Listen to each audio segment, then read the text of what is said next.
All right, you guys, we are looking at hair today. Um, so you don't actually really have to take these notes in your sketchbook, but I want you to see. So just sit and watch.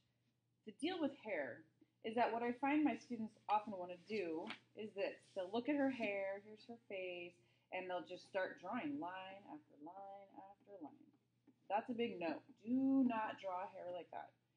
Hair, when you're doing a pencil drawing, is entirely about shading. Almost entirely. So when I have this lady's hair, it's all dark brown, but I need to look for the really dark areas like right there compared to those lighter areas like right there. So your first step when drawing hair after you've gotten some of the face done is to draw out this section. So you'll kind of notice I've already started here, got a little head start. These are some of the little chunks of hair that she has kind of flowing around her shoulders here. I could get a little more detailed if I wanted to, but we don't have all day. Let's see, I'm going to put another little strand in right there. Now, I'm going to start shading. Looking at each section of hair, let's start right here. This is lighter, this is darker. I'm going to go really dark over here to shade this section. Not black, but pretty dark. And then as I put this stuff in, I'm going to shade it definitely a lighter gray to show that that's got like a highlight on that hair. Always shade sort of with the direction the hair grows. It will automatically give you some texture. I see it a little bit darker over here. Okay. To soften that, I'm going to take my blending stick, smooth it out.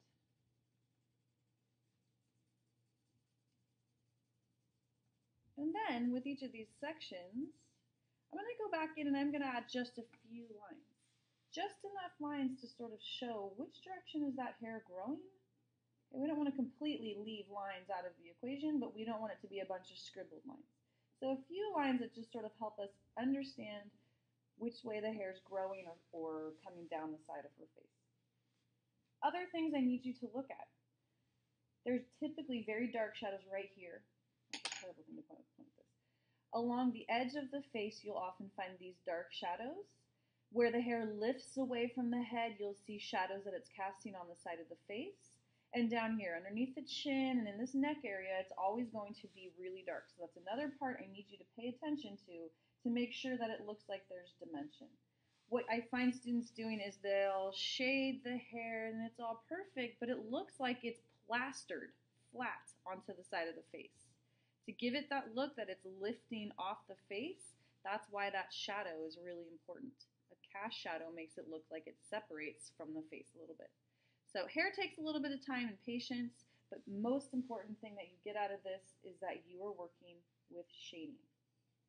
The lines, just a few. I'm going to go ahead and stop there. I know that's not a beautiful drawing, but I'm hoping you understand the idea. Go ahead and start the next video. We're going to look at how you do a man's hair. It's a little bit different than a lady's hair.